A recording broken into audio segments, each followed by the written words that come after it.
네, 여러분, 안녕하십니까. 측이, 민주당 쪽이 참, 엿장수 마음대로도 유분수지. 아무튼, 지들 마음대로입니다.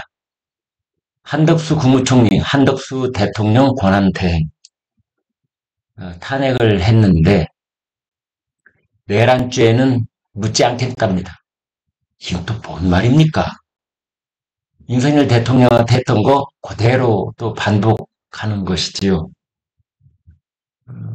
한덕수 대통령 권한대행, 탄핵소추에 대해서 헌법재판소의 결정이 나오지 않았기 때문에 아직도 한덕수 대통령 권한대행 국무총리라고 부르는 게 맞습니다.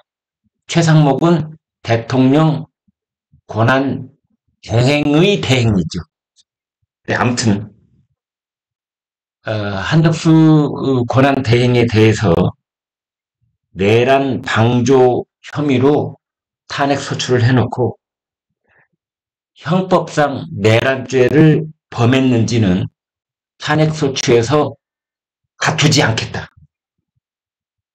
이게 정말 이게 말인지 된장인지 정말 우리 같은 사람은 그러니까 이거는 술 마시고 운전을 한 건 맞은데 음주운전 죄는 묻지 않겠어. 뭐 이런 느낌 뭐 어떻게 비유를 해야 됩니까?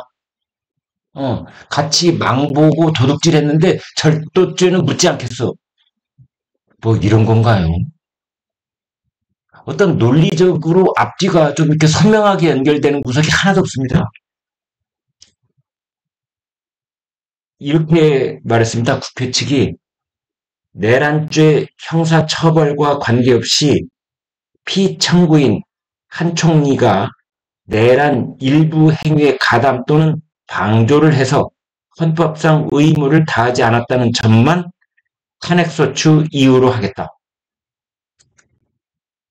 아니 내란 행위에 가담을 했다 해놓고 내란에 가담을 했다 해놓고 내란죄는 다투지 않겠다. 여러분 이 말 이해되십니까? 누가 이해되시면 댓글 좀 달아주십시오. 저는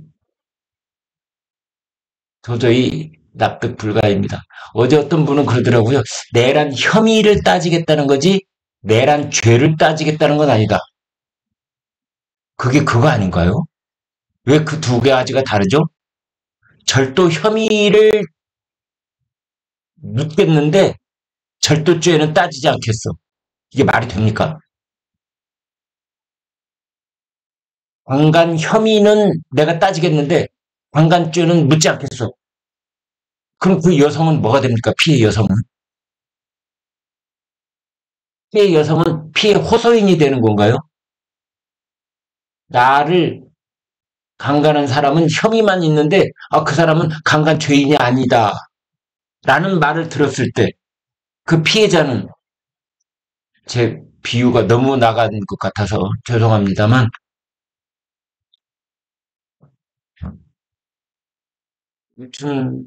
지금 한덕수 총리에 대해서 2월 19일 날 탄핵 심판 첫 변론을 열겠다고 하고 지금 최상목 권한대행 부총리는 헌재 한덕수 총리 탄핵 심판 결론을 빨리 내려달라 촉구하는 방안을 검토하고 있다고 합니다. 지금 온 세계가 트럼프의 관세 전쟁이 휘말려 있는데 그걸 가장 잘 대처할 수 있는 사람이 한덕수 총리입니다. 산전수전 다 겪었거든요. 그쪽에서. 지금 우리 헌법재판소 엉터리해도 이런 엉터리가 없다라는 그런 빗발치는 지적들이 있습니다. 앞뒤가 완전히 뒤바뀌었다. 헌법재판소가. 왜냐하면 지금 세 가지가 시급한 게 있습니다. 윤석열 대통령에 대한 탄압 말고 그것 말고 시급한 세 가지가 있습니다. 첫 번째가 한덕수 총리를 탄핵했을 때 탄핵 정족수가 151명이냐 200명이냐 이거 권한쟁의 심판 들어가 있거든요. 이거 빨리 해야 됩니다. 우원식 국회의장 혼자 단독으로 결정해버린 것이기 때문에 어떤 여야 합의도 없었고 어떤 국민적 합의도 없었고 어떤 국회 차원에서의 의결도 없었습니다. 그냥 우원식 국회의장 혼자서 그냥 해버린 거 내가 여러 사람들에게 물어봤는데 이렇게 하는 게 맞대라고 한마디 해놓고 딱 결정해버린 거거든요. 이거 빨리 해야 되는데 두 번째가 그리고 한덕수 총리에 대한 탄핵소추를 어떻게 할 것인가. 이게 두 번째고 세 번째가 마은혁 재판관 후보자에 대해서 최상목 권한대행이 임명 보류한 것을 유언이라고 볼 것이냐 말 것이냐. 이게 세 번째예요. 다시 한번 정리해 드리자면 151명이냐 200명이냐 탄핵 정족수가 첫 번째. 두 번째가 한덕수 총리 탄핵 소추안 그 자체. 세 번째가 마은혁 보류.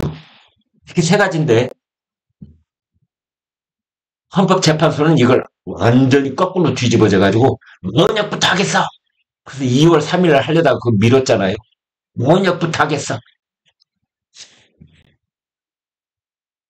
그 다음에 한 총리 그리고 151명은 언제 할지 말지 날짜도 안 잡았다 이거 아닙니까?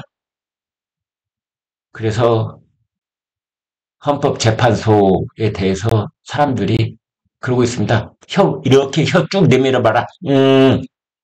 속이 검다. 너희들은 검은 속이 다 들여다 보인다. 어떻게 하면 윤 대통령 탄핵을 인용으로 빨리 결정 지을 수 있을까라는 목표물을 정해놓고 거기에 지금 올인하고 있는 것 아니냐. 이런 의심을 사고 있다는 거죠. 누구를 위해서? 이재명 대표 조기 대선 출마를 위해서. 아니 그렇게 의심하지 않고 재판관들의 상식을 믿고 싶고 재판관들의 그 원칙, 법리를 믿고 싶은데 지금까지 해온 그 헌법재판소의 여러 가지 행태를 보면 의심을 하지 않을래야 않을 수가 없는 겁니다. 조선일보 사설 한덕수 총리 탄핵 심판 시급히 결론을 내라. 한덕수 총리의 이 탄핵 소추가 왜 됐는지 여러분 다 기억나시길 겁니다.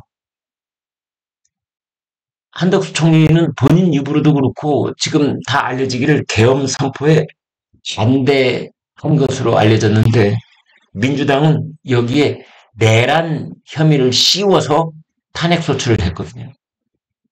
그런데 정말로 민주당도 한덕수 총리가 계엄 선포를 적극적으로 돕거나 방조했고 또 내란죄를 또 가담해서 저질렀고 이렇게 생각할까요? 그렇지 않아요.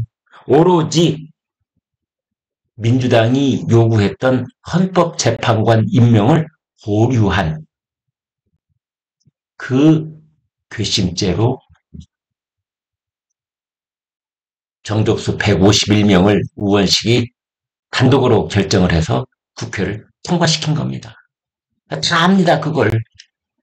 한통위도 알고, 국민의힘 의원들도 알고, 민주당 의원들이 제일 잘 알고 있어요. 왜 한덕수 총리를 탄핵했는지. 헌법재판관들도 알고 있어. 그대로 놔두는 거죠. 헌법재판관들이 정신이 제대로 박혀 있다면 그냥 그 자리에서 각하시켰어야죠. 이건 헌법재판소에 들고 오지 마. 절차적인 흠결이 너무 많아. 이건 헌법재판소에서 우리가 심리를 할 요건도 안 돼. 불 뻥 차버렸어야 되죠. 국회로 다시 돌려보냈어야 되죠. 어찌됐든 국정 안정을 위해서 한덕수 총리에 대한 이 탄핵소추 그리고 정족수 문제 빨리 결정을 내야 됩니다. 김창균 조선일보 논설주간이 오늘 칼럼을 썼는데 헌법재판소는 야당의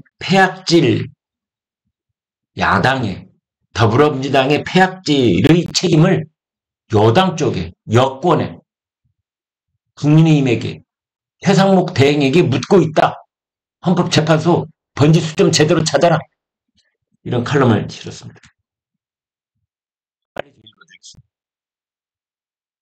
문영배 권한대행은 국회가 방통위원들을 충원하지 않는 것은 방통위법 위반이 아니냐라고 말한 적이 있다. 김형두 재판관은 퇴임한 헌법재판관 3명 후임도 왜 선출하지 않느냐? 국회는 헌재와 방통위 보고 일하지 말라는 뜻이냐? 이 말 아주 유명하죠. 일하지 말라는 뜻이냐? 이게 작년 11월 12일 있었던 일입니다. 그때 헌법재판관들이 정청래 법사위원장한테 아주 준열하게 따져 물었던 겁니다. 민주당은 뭐 여야 합의가 안 돼서 충원을 못했다 이렇게 얘기를 했는데, 자 따져보자. 여야 합의 왜 어그러졌는지. 당시 방통위원은 정원이 5명인데 무려 4명이 결혼 상태였습니다.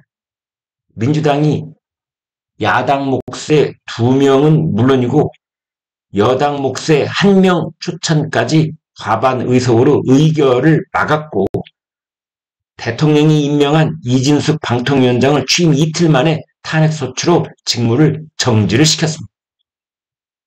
왜 그랬느냐? KBS, MBC 친야 성향을 가진 이사진들의 교체를 막으려고 방통위를 식물 상태로 만들어 놨습니다. 헌재 역시 재판관 9명 중 국회 추천 3명의 충원이 미뤄지고 있었습니다. 여당 몫의 1명, 야당 몫의 1명, 그리고 나머지 1명은 여야 합의로 추천하는 게 관례였는데, 민주당이 자기네들이 의석수가 많다며 2명을 야당 몫으로 하겠다 이렇게 고집을 피우는 바람에 일이 틀어진 겁니다. 민주당은 헌재가 재판관 결혼으로 제 기능을 못하는 걸 즐기기까지 했습니다. 자신들이 마구잡이로 탄핵소추한 윤석열 정부 공직자들의 탄핵 심판이 늦어져 직무 정지 기간을 장기화할 수 있었기 때문입니다. 그러다가 12월 3일날 계엄 사태가 뻥 터진 겁니다. 대통령이 탄핵 심판 대상이 되면서 민주당 태도가 돌변했습니다. 한덕수 권한대행을 헌법재판관 임명을 미룬다는 이유로 탄핵했습니다. 뒤이어서 최상목 권한대행이 여야 몫의 1명씩만 임명을 하자 나머지 임명을 안 한 것에 대해 위헌 소송을 내기도 했습니다. 헌재 재판관 충원에 그렇게 미적대더니 대통령 파면이 필요해지자 속더전에 나섰던 겁니다. 민주당이야 정략에 따라서 손바닥 뒤집듯 입장을 바꿔왔으니 그러려니 하겠습니다. 그런데 석연치 않은 것은 덩달아 장단을 맞추고 춤을 추고 있는 헌법재판소의 태도입니다. 헌법재판소는 밀려있는 다른 탄핵 일정은 미뤄둔 채 재판관 1명 유보가 위헌인지 따지는 결정만 서둘렀던 겁니다. 현재까지도 대통령 파면 가능성을 조금이라도 높이려고 재판관 1명 추가에 안달하는 민주당과 입장을 같이 하는 것처럼 비춰질 수밖에 없었던 겁니다. 헌재가 이진숙 방통위원장에 대한 억지 탄핵소추를 4대4 동수로 가까스로 기각시키고, 더구나 탄핵소추는 남용이 아니다라고 정당성까지 부여한 것은 이런 의구심에 체질을 한 것입니다. 방통위 5인 체제를 2인 체제로 쪼그라뜨린 것은 문영배 대행이 석 달 전 지적한 대로 국회를 장악한 거대 야당 때문입니다. 현재 재판관이 충원 안 된 책임도 여당에게 묻고, 방통위위원이 충원 안 된 상태에서 운영 책임도 여당에게 씌우고 있는 것이 지금 헌법재판소의 행태입니다. 야당 폐악질이 남긴 장애물을 안 치운 것도, 그 장애물을 그냥 돌파한 것도 모두 여당 잘못이라는 헌법재판소의 태도입니다. 그런 헌재에 맡겨진 탄핵 심판에 대한 공정성, 그것을 걱정하지 않을 수 없다. 지금 이제 이렇게 보고 있는 겁니다.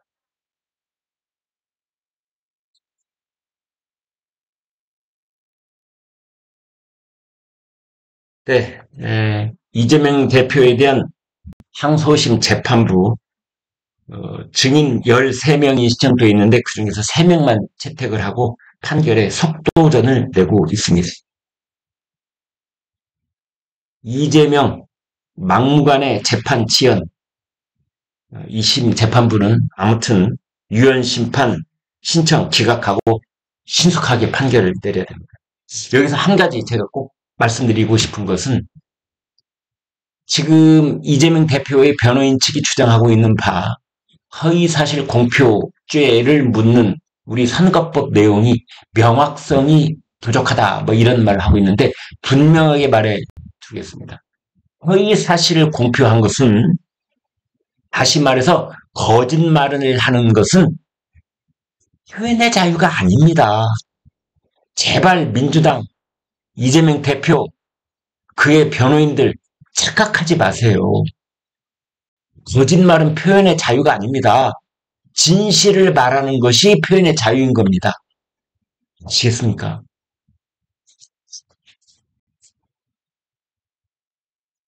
이재명 재계 대표들 4대 그룹 대표들 불러서 어제 무슨 토론회를 했는데 그중에 이제 52시간제 반도체법 중에 가장 핵심 중에 핵심 우리 기업들이 오매불망 다른 건 몰라라 이것이라도 하게 해달라. 52시간제. 지금은 주 52시간 이상을 일 못하게 해놨는데 그러지 말고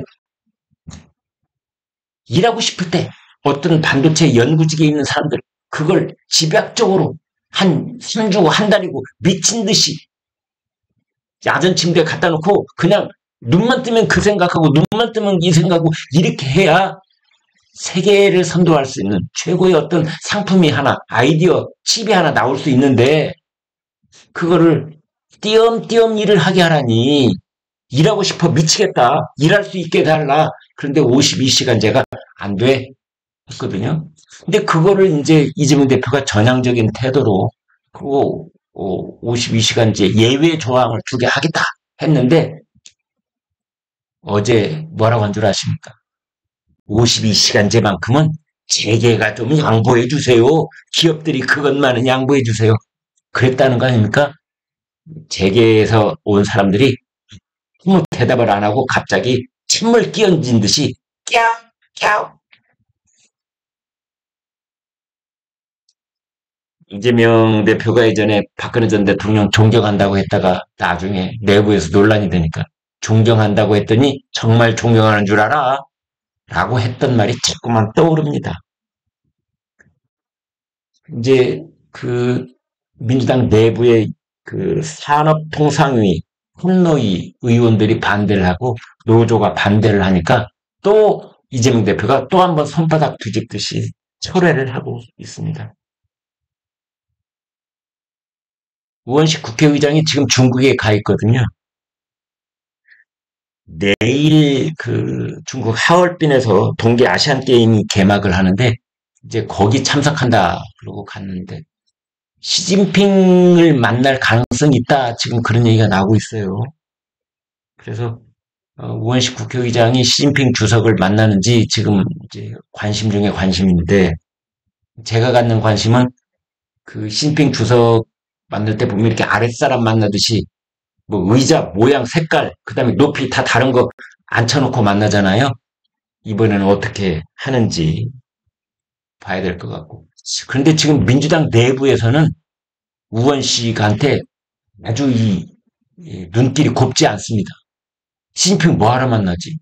지금 이재명 대표가 지금까지의 친중 노선을 걸었다는 민주당이 그 색깔을 지워내고 친미 뭐 한미일 공조 이쪽을 강조하는 쪽으로 지금 방향전환을 하고 있는데 민주당 출신의 국회의장이 중국에서 덜렁 시진핑을 만나면 지금 우리 중도층 여론 잡아야 되는데 이게 한꺼번에 또 허물어지는 것 아니냐. 그래서 민주당 내부에서는 우원식이 시진핑 맞는 거에 대해서 반대하고 있다.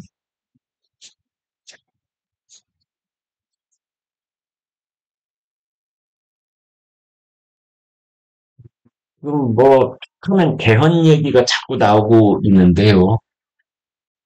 그래서 뭐 연일 이런저런 언론들이 아무튼 개헌안을 내야 된다. 야당에서도 개헌, 여당에서도 개헌, 뭐 정치 원로들도 개헌. 그래서 뭐 제왕적 대통령제를 이제 끝내야 된다. 뭐 이런 식인데 저 개인적으로는요. 대통령제가 무슨 잘못이 있습니까? 지금 이 계엄 선포가 되고 탄핵이 되고 거푸 뭐 탄핵 발의가 29번이 되고 뭐 특검이 또 20몇 번이 되고 이러한 것들은 대통령 거부권이 뭐 24번인가 있었고 뭐 이러한 것들은 왜 이렇게 되느냐? 김문들 때문에 이렇게 되는 겁니다. 국회 때문에. 대통령 때문에 그렇게 되는 게 아니고 대통령이 제왕적 권한을 갖고 있어서 그렇게 되는 게 절대 아닙니다. 우리 지금까지 봤잖아요. 지난 3년 동안 여의도 일당 독재, 여의도의 입법 폭주, 이거 앞에 대통령이 얼마나 무기력한지 그걸 써놓고도 제왕적이라는 말 나옵니까? 개헌, 그래, 제 개헌, 뭐, 너도 나도 개헌 얘기한다니까, 좋아, 개헌 하십시다. 개헌하려면 국회의원들의 특권 전부 다 없애는 개헌하자. 국회의원의 불체포 특권 없애자. 대통령의 의회 해산권, 이거 부활하는 개헌하면 저는 거기 찬성하겠습니다. 지금 국회의원들이 거대 야당이 가지고 있는 무소불위의 그 국제 권력, 이것을 견제할 수 있는 장치를 마련하는 개헌, 주민 소환제가 됐든 대통령의 의회 해산권 부활이 됐든 뭐 이 국회의원들의 특히 저는 불체포 특권, 그것도 물론 이러니와 면책 특권 있잖아요. 아무 데서나 아무 말이나 하는, 아니면 말고 그거 면책 특권 없애서 국회의원들이 다른 일반 뭐 어디 뭐 강연장이나 일반 뭐 기자 언론과의 인터뷰 이런 거 말고 그 의사당 본회의장에서 상임위원회에서 했던 발언도 허위 사실일 경우에는 반드시 처벌할 수 있게 면책 특권 그거 없애야 된다고 저는 봅니다. 그런 쪽으로 개헌하면 제가 찬성하겠습니다.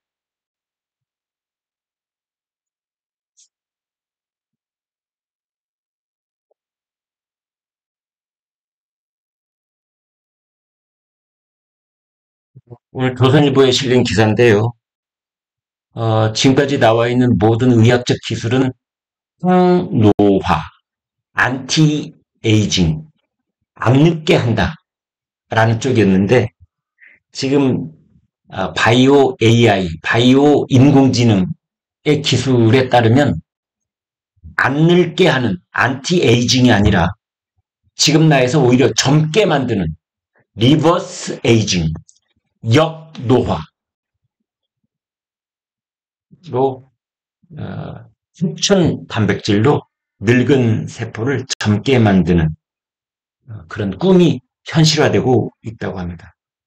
구글은 유전체 데이터를 분석해서 젊음을 되찾는 기술을 개발하고 있고 또 작년에 노벨 화학상을 받은 데미스 허사베스 구글 딥마인드 CEO는 의료 AI가 성공을 거두면 앞으로 20년 이내에 대부분 질병이 정복될 것이다. 이렇게 말했습니다. 네, 여러분 고맙습니다.